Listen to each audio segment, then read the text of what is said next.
So we have tons of new players coming into the game right now, and I've just been so happy to see so many new faces. I feel like SAO as a brand has lost a lot of trust with people, so I'm glad that sort of people are talking about this game and talking about how fun it is, and people are giving it a try. So with all that in mind, I wanted to make a quick tier list talking about the best characters for new players to try out and pick up, specifically based on how easy they can be to get good results on while you're learning the ins and outs of the game. I also want to quickly mention that you should just play whoever you think is the most fun. If you don't like any of these picks, if you want to play one of the harder characters, go for it, right? This is just what I think about the character's difficulty. I don't think any characters in this game are particularly hard, but there's some easier ones than others, and hopefully this will give you an idea of what you're kind of looking for. My name is Brax. On this channel, I play games that I think are fun. Let's get right into it. All right, so I think the big question for a lot of people is where do Kirito and Asuna rank in this? Because I feel like, a lot of people want to play the protagonist, but I will say one thing SAO did really well in Alicization onwards is make it so that these side characters are more interesting. But of course, with our two sort of like main characters, what are we looking at? Well, I actually think that Kirito is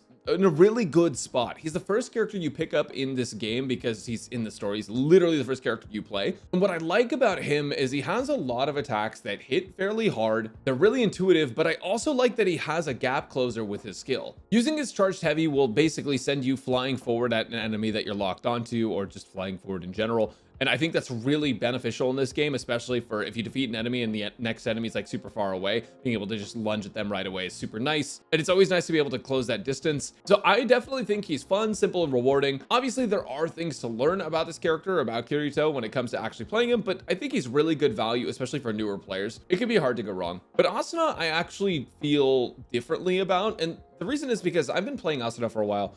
And whenever I bring her into boss raids, she seems to do fine against certain bosses. But a big issue that she has is her passive is combo based. And keep in mind, newer players, you're going to have the passive for the character that you're currently playing most of the time, because you're not going to have characters level 30 yet, or you have very few of them. And her passive requires her to get a combo, but she doesn't really attack super fast, and her hitboxes for her attacks are not that big. Right, she's fast compared to some other characters. It's kind of ironic. Lightning Flash Asuna is not necessarily the fastest character in the game. And with her hitbox on her sword or her rapier being so small, there's certain bosses like the Skull Reaper, which is an earlier boss, can actually be hard to keep that combo up on. And it can be kind of hard to get value on her just because of those hitboxes, like I said, because some characters attack in like wider swings, AoEs. So if an enemy moves, it's not as big of a problem. With her, she has so many lunging attacks that it can be problematic. She's not bad at all, and I think she's actually great for support as well, specifically with her L1 or her left bumper, whatever system you're playing. But I don't think she's as easy as Kirito. I don't think she's super difficult. I'm gonna put her just one tier below. And keep in mind, guys, this isn't necessarily strength. This is just like how easy they are to get that value out of. Granted, strength does play like a little bit of a factor, but in this ranking, not really. Next up is Lisbeth, and I actually think that she's pretty solid all around. I think if you're a newer player, where you might struggle with her is timing when to actually use her L1 or left bumper. I'm just going to start calling it by its name. Her unique skill, I think timing it for newer players may be a little bit tougher until you sort of learn about boss down times, what to expect when you're doing that. It may be a bit more difficult. I don't think she's super hard to play at all. I don't think she's as simple and rewarding as someone like Kirito, but I do think she's pretty solid and a decent pickup if you're a newer player. So if she's one of your favorite characters from SAO, I definitely give her a try. She's not a hard character to learn. She's not the easiest, but I do think she finds a good middle ground and provides some pretty good value. Klein. So what's interesting about Klein is that you'll find if you play someone like Yuki later on, Klein ends up being one of her best partners for her burst phase. Reason being that he has a passive that makes it so whenever he loses HP, he gets an attack boost. Now, the thing is with Klein, he has a couple mechanisms that make him a little bit more complicated than other characters. Not to say he's hard, but he's definitely not as straightforward as some of the other characters on the roster. For example, his unique skill is he can give himself two different buffs. Now, the game doesn't actually say what they are, but it's usually like attack buff, he has a movement speed buff, he has a defense buff, he has a regen buff, stuff like that. But realistically, the thing that makes playing Klein a little bit tougher than some of the other characters is that you have to learn how and when to use certain buffs and how to build around those specific buffs. So if you're at a co-op quest, you may end up toggling between movement speed and attack and regen pretty often. If you see a big hit coming from a boss and you're not going to be able to get out of the way, doing something like switching to defense, if you're good enough at the character, you can do that and you can get away with it. But it's tough. You have to know the character inside and out. And also, he's going to have some builds that are unique to him that he can really take advantage of with his passive guts. and with his buffs. I feel like he hits pretty dang hard, but he's definitely gonna be a little bit tougher than the other characters to pick up if you're a newer player. But with that said, if you want to put the time in, he's definitely pretty good. Let's talk about Heathcliff. So Heathcliff, unironically, is one of my favorite characters for new players. He was one of my favorite characters when I was first starting off because he's so forgiving. His damage output is really solid and he has tank abilities, which means that he's really difficult to kill. You can just tank hit after hit after hit from enemies as you're learning when to guard, when to dodge, and you're learning all those timings and you're unsure of your combos and stuff. He's decent for getting a grip on like what the enemies or how the enemies sort of attack, how the game feels to actually play. And he's a really solid character all around for new players. I'm definitely putting him up in the highest tier here because I do think that if you're just trying to get a feel for the game, he's a great character to pick up and he's a great team player. He can provoke enemies. He can give you damage reduction to your allies. Like he's so good for new players and just for like random pugs, making everyone's lives easier. Fans of Alicization, here is Alice, and she's pretty dang strong. She's very straightforward and easy to play, in my opinion. She deals a really large amount of damage for a tank, and her unique skill enhances all of her skills. It's a very straightforward thing to understand about her.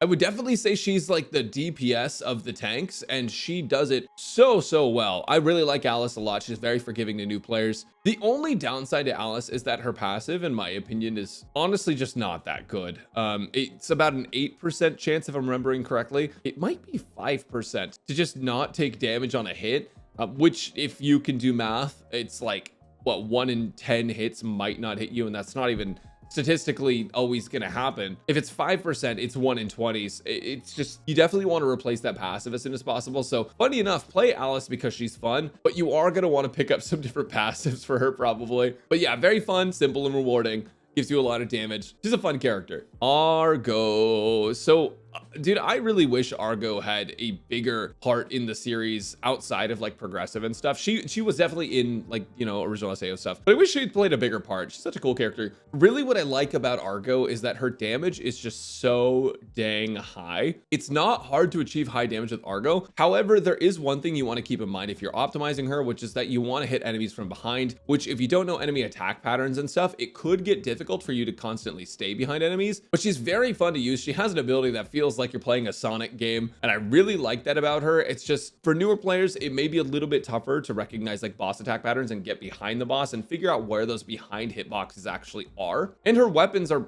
like not super big. When you spam her I guess it's square on PlayStation controller or X on Xbox, when you spam those, you're going to be moving side to side as well. So really getting used to her attack patterns can take a little bit. I do think she's fun and rewarding, but I think she is a little bit tougher to get the same high value out of as some of the characters in the top row. But that's just my opinion on things. I'm going to put her here in the middle tier. Now, if you're a GGO alternative fan, you've probably already played Len.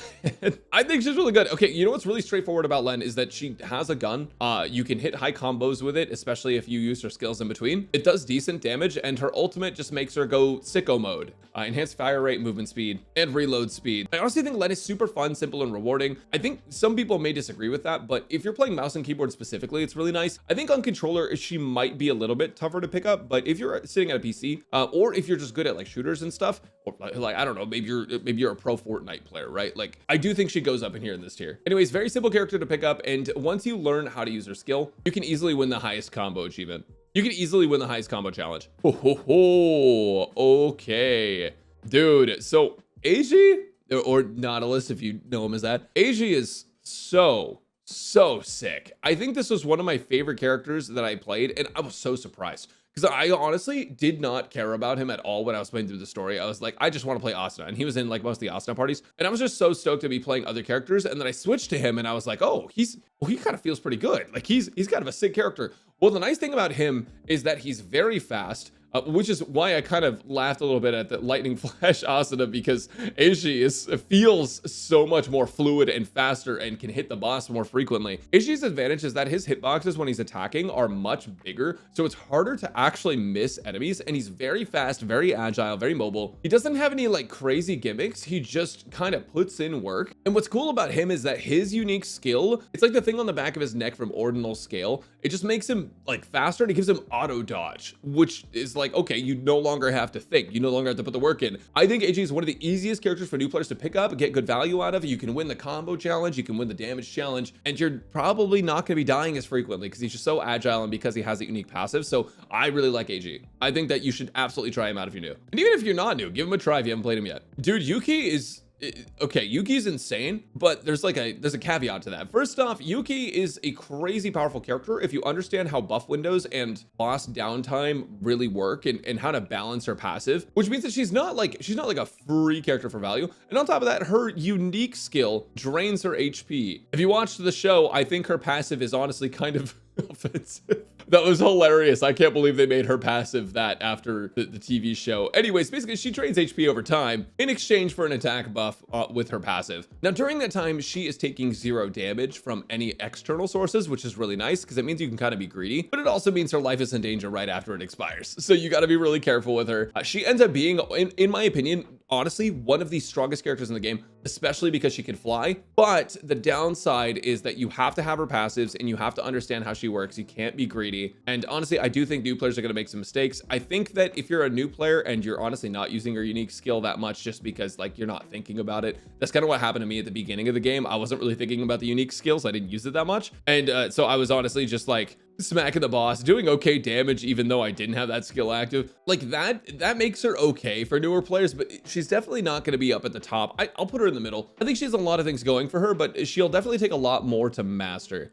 Okay, so Xenon, I'm gonna keep this one really brief. Xenon is a character with a sniper, and snipers against bosses, if you guys don't know, make getting last hits so easy. Like when I tell you it's incredibly easy to get a last hit with a sniper character, it is so easy because all you have to do is wait for the boss's HP to get like relatively low, load up your enhanced shots with Xenon or Death Gun, shoot them once, and you'll just take out a chunk of their bar and nobody else will even have a chance to steal it because you dealt so much burst damage at once. I think that Xenon's pretty easy to play. She is a little squishier, but she's super easy and very rewarding. The downside to Xenon though, I will say in boss raids, she is meant to have a bunch of abilities in her kit that sort of cater to lots of enemies at once. And she's really good for like team play against multiple enemies like co-op quests. Whereas Sturban kind of has the opposite thing going on. He's like a pretty selfish character. He does have some stuff for co-op quests, but he does a lot of front-loaded damage, especially when you use his ultimate that you can use his death stacks for.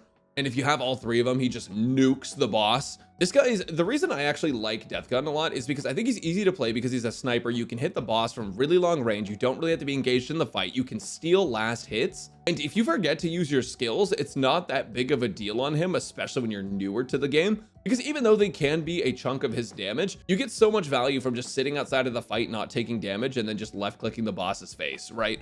I would say the difference between Xenon and Death Gun is that even though they're both pretty easy to pick up for newer players, I think Death Gun is probably a little bit easier, but I wouldn't say he's easy enough to be up here in this tier. I would definitely argue that both of the sniper characters in this game are super great for newer players, especially if you can aim. Now, if you're playing on like console or controller and you struggle to aim, I would definitely bump them down a tier just because that is a huge part of their playstyle. Same with Len, right? But I'm going to assume that everyone here has some level of mechanical skill that they can beat. And honestly, over time, you'll get better at it anyways if you keep trying. So, and one other thing about Death Gun specifically is that his passive ability, which I highly recommend every single person unlocks, when an enemy is down, stunned, or frozen, basically when they're CC'd in any way, you get 30% more crit rate against them, which is absolutely insane for any sort of burst phase. Like if you're going in with any character when a boss is down, 30% crit rate is a massive buff. It's literally a blue mod off the ground. If you have another blue mod with crit rate, you have 60 crit rate. That's not accounting for your base crit rate of 5%. And then maybe you have some on your other stats. So like it basically just allows you to do almost double damage if you're really stacked on the gear. Now realistically, like is everyone gonna be stacked on the gear all the time? No, but 30% crit rate is still huge, right? So you're gonna want to unlock that passive, and his passive just being on him is really good. So highly recommend that. All right, we're gonna talk about I didn't watch GG Alternative. I'm sorry guys. I have to say, so I might butcher her name. Fukazero, was it Fukazero or Fukazero? Let me know in the comments for free engagement on my video. The benefit of her is that she actually has decent range, but she also has big AoE with her gun. She's a grenade launcher, and it basically means that like whenever you end up shooting enemies, you can hit multiple of them at the same time. But she also, for her unique skill, is able to change the element of her bullets, which means that if an enemy is weak to something, you can switch it, and then if another enemy is weak to something else, you can switch that. And that's going to make her really easy to adapt to different combat scenarios with. And with her kit just being so many different AoEs, with her having range as well, she's a very easy character to pick up. Not to mention, if you play her in co-op later on, in coordinated team settings, her passive does end up being kind of busted. You do need 4 people with the same passive and probably all on male characters, but she's a pretty solid character overall. I would definitely recommend her for newer players to try out. She also doesn't really have the aiming problem as much as our other characters down here, because it's AoE, it's grenades. Let's talk about Administrator. So Administrator is really cool character. I think she can bring a lot of value to the team. She can deal a decent amount of damage. She's a good all-arounder for co-op quests. She has AoEs.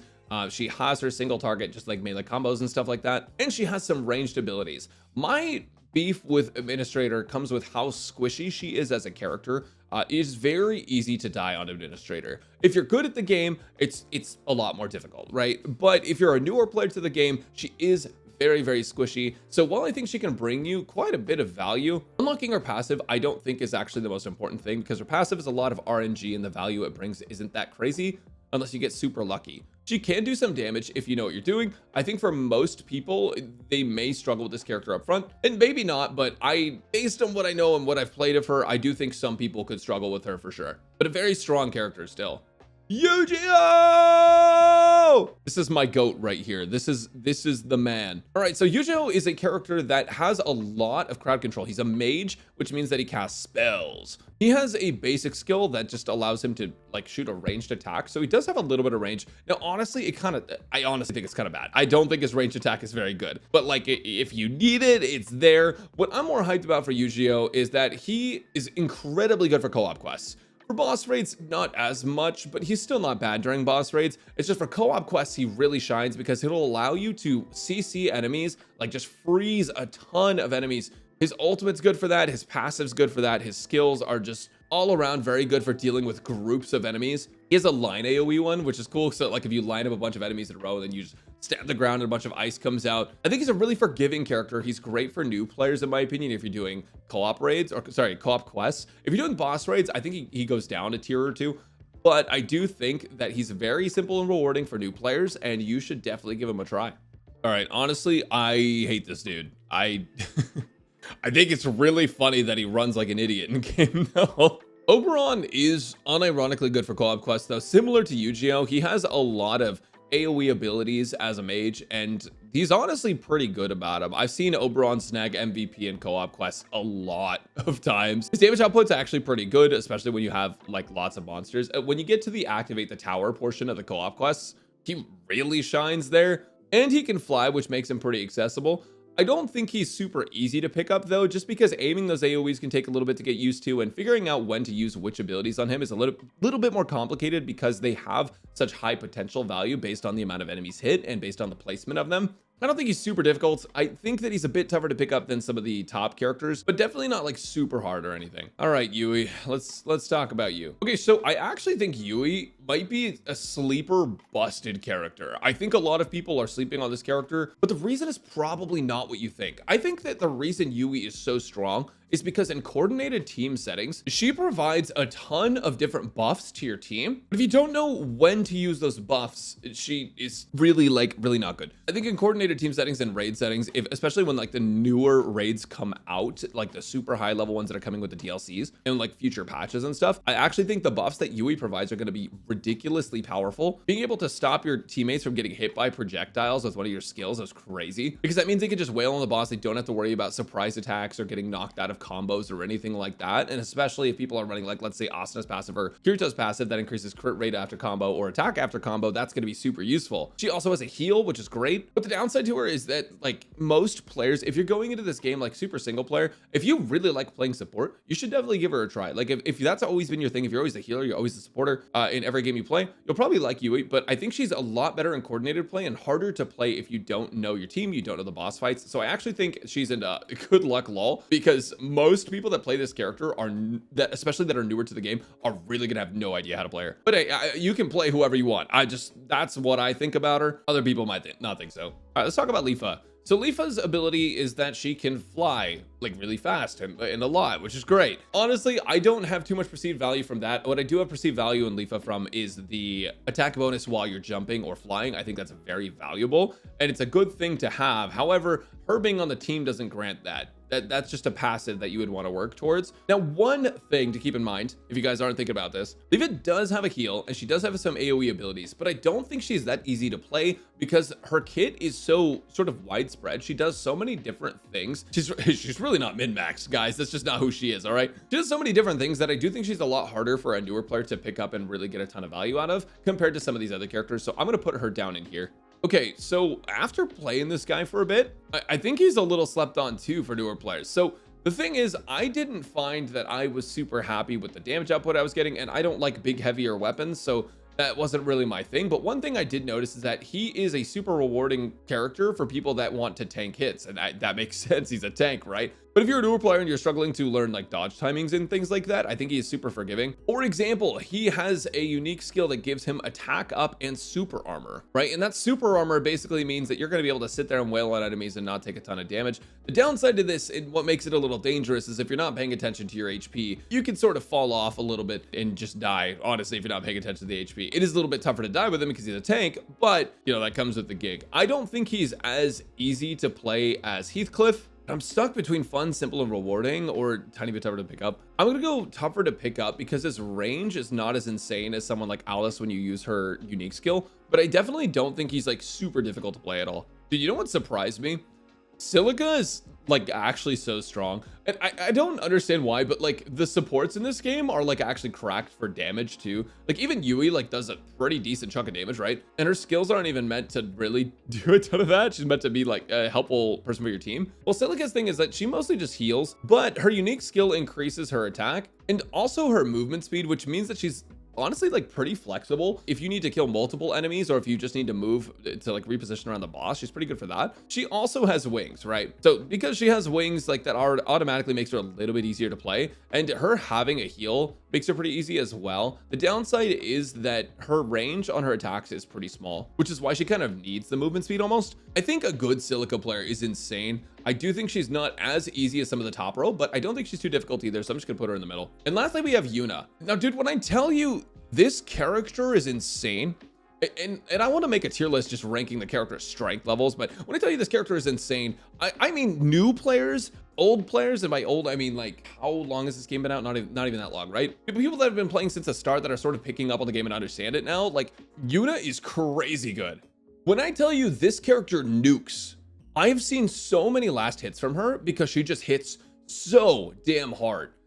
It's actually crazy how hard she hits, and her ultimate like does damage in an AoE and instantly revives people that are down. So let's say your entire raid just gets wiped by like one attack, right? She just ults and then she just, you know, moves around slowly, reviving everyone. It's honestly crazy how good this character is. I like genuinely, Yuna I think might be a contender for one of the best characters in the entire game. And she's super easy to play. She has ranged abilities. She's very forgiving with her combos and stuff. Her damage output is good even if you don't know her combos. And she can provide buffs for your allies. She's an amazing all-rounder, and she's just very easy to get that value out of. So like 100%, I'm putting her up in the very top tier. I think she's one of the easiest characters to pick up and one of the easiest characters to get good value out of. So that's about it, guys. I hope this points you in the right direction if you guys are just looking for a new main or trying to pick up some new characters. I honestly think these 4 characters at the very top are some of the best character picks that you could have when you're just trying to figure out like how the game actually works, its core functions, and honestly, unlocking AG's passive is also just a good idea too. But that's just my opinion. I think it's one of the best passes in the entire game. It gives crit rate against bosses. Like, who's not going to want that? There's a boss in every mission. But if you're just looking to steal last hits, just play Sturban. And that's it. Anyways, guys, I'll make a tier list on character strength once we get closer to end game and like really seeing how the end game pans out after a while, because I don't want to give you guys any like bad information. But if you guys have enjoyed, make sure to like down below, subscribe for more SAO content, and join the Discord if you want to be a part of the community. Thank you guys so much. I'll catch you next time.